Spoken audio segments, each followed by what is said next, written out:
Chapter 15 delicious death. बाहर मेहमानों का तांता लगा हुआ था। किचन में मिस ब्लैकलॉक मिर्ची को कुछ इंस्ट्रक्शंस दे रही थी। अच्छा सुनो, सैंडविच बना लेना, टमाटरों का ध्यान रखना, और हाँ, तुम्हारा वो स्पेशल केक, उसे बनाना बिल्कुल भी मत भूलना। मिर्ची थोड़ा चौंकते हुए कहती है, क्या बात है मिस ब्लैकलॉक, यहाँ फिर से कोई पार्टी होने वाली है क्या? मिस ब्लैकलॉक हाँ में सिर हिलाती हैं। इतना सब हो जाने के बाद भी मिस ब्लैकलॉक कहती है, ओ कम ऑन मिर्ची, डोरा का जन्मदिन है, ऐसे माहौल में हम उसे कम से कम एक दिन की खुशी तो दे ही सकते हैं ना। मिर्ची मुंह बनाते हुए कहती है, यहाँ हर पल डर के साए में बीत रहा है। इतने लोग आएंगे पार्टी में, अगर भीड़ में वो हत्यारा भी वापस आ गया तो क्या होगा? मिस ब्लैकलॉक से कोई जवाब ना पाकर मिर्ची फिर से कहती है, ठीक है, मैं सब तैयार कर दूंगी, पर इतने सब सामान बनाने के लिए मुझे और भी बहुत सारी चीज़ें चाहिए। मिस ब्लैकलॉक हंसते हुए कहती है, तुम चिंता मत करो, मैंने सब अरेंजमेंट्स पहले से ही कर रखी हैं। मिर्ची भी ये बात सुनकर बहुत खुश होती है, क्योंकि उसे खाना बनाना बहुत पसंद था।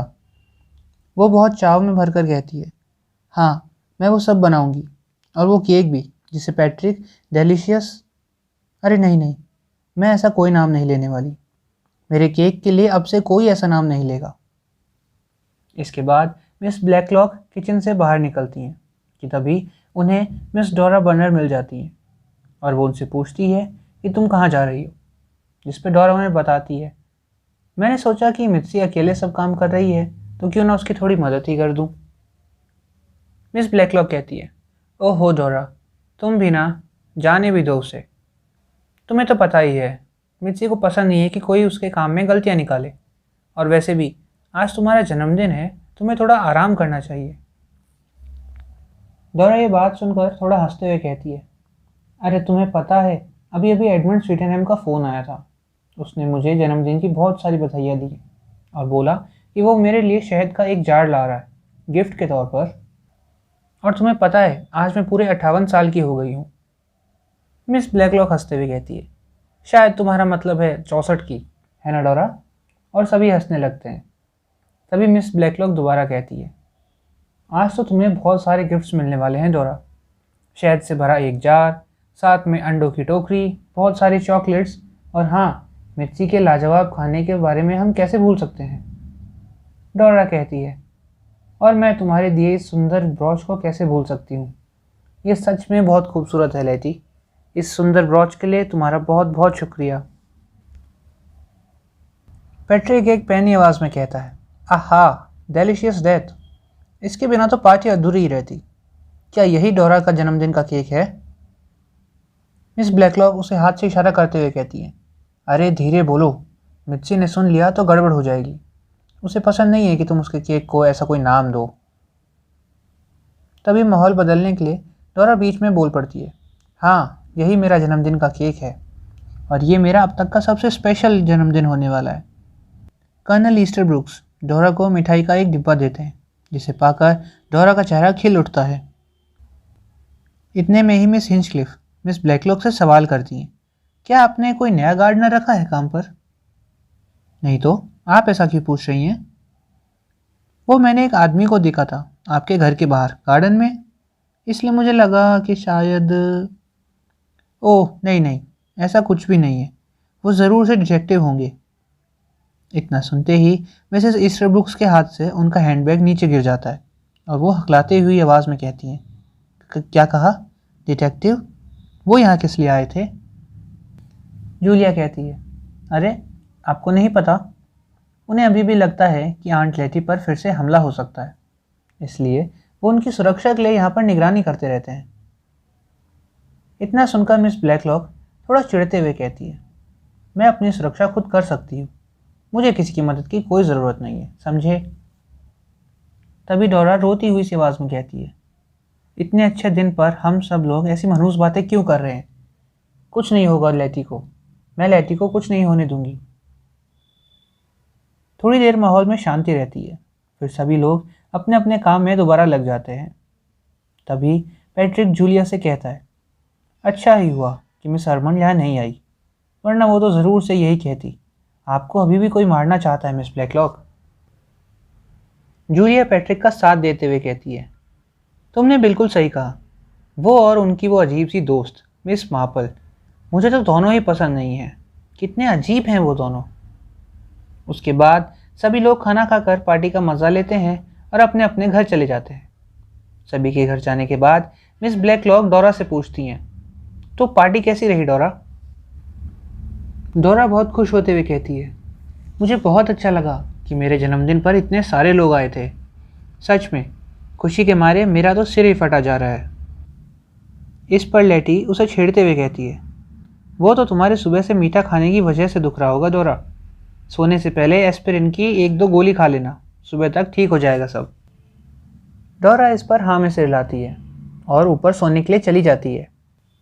उसके बाद पैट्रिक, जूलिया, मिस ब्लैकलॉक और बाकी सब लोग कुछ बातें करने लगते हैं कि तभी डोरा वापस नीचे आती है। मिस ब्लैकलॉक उसके वापस आने का कारण पूछती हैं तो डोरा उन्हें बताती है कि उसकी एस्पिरिन की शीशी कहीं नहीं मिल रही है। इस पर मिस ब्लैकलॉक उनसे कहती है कि तुम मेरी बोतल ले जाओ, मेरे बेड के पास ही रखी होगी। डोरा एस्पिरिन की शीशी लेकर वापस अपने कमरे में चली जाती है। फिलिपा, मैं तुमसे बात करना चाहती हूँ। हाँ कहिए ना मिस ब्लैकलॉक, क्या बात है? आप कुछ चिंतित लग रही हैं। नहीं नहीं, ऐसी कोई बात नहीं है। लेकिन क्या मिस ब्लैकलॉक, आप मुझे सीधे तरीके से बताइए ना कि आप क्या कहना चाहती हैं। मिस ब्लैकलॉक कहती हैं, देखो बुरा मत मानना फिलिपा, लेकिन मैं तुम्हारे और पैट्रिक के बारे में सोच रही थी। वैसे क्योंकि वो मेरे दूर का कज़न है और एक फैमिली मेम्बर होने के नाते मैं ये जानती हूँ कि वो एक अच्छा पति बनने के लायक नहीं है, इसलिए शायद तुम्हें उससे दूर रहना चाहिए।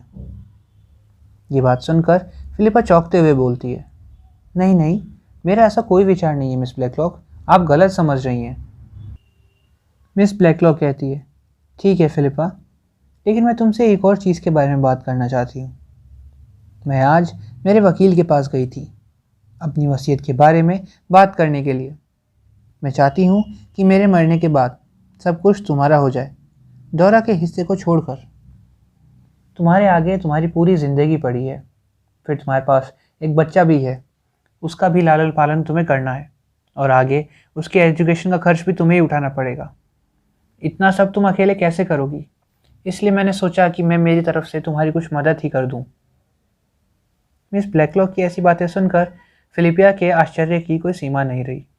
वो अचानक से हैरानी भरी आवाज़ में बोली, ये आप क्या कह रही हैं मिस ब्लैकलॉक? मेरे पास जितने पैसे हैं काफ़ी हैं और इन सब पर तो जूलिया और पैट्रिक का हक बनता है, मेरा नहीं। मिस ब्लैकलॉक कहती है, नहीं फिलिपा, मैं कब तक ज़िंदा रहूँगी मुझे नहीं पता, और मेरे बाद तुम्हारा क्या होगा ये भी मुझे नहीं पता।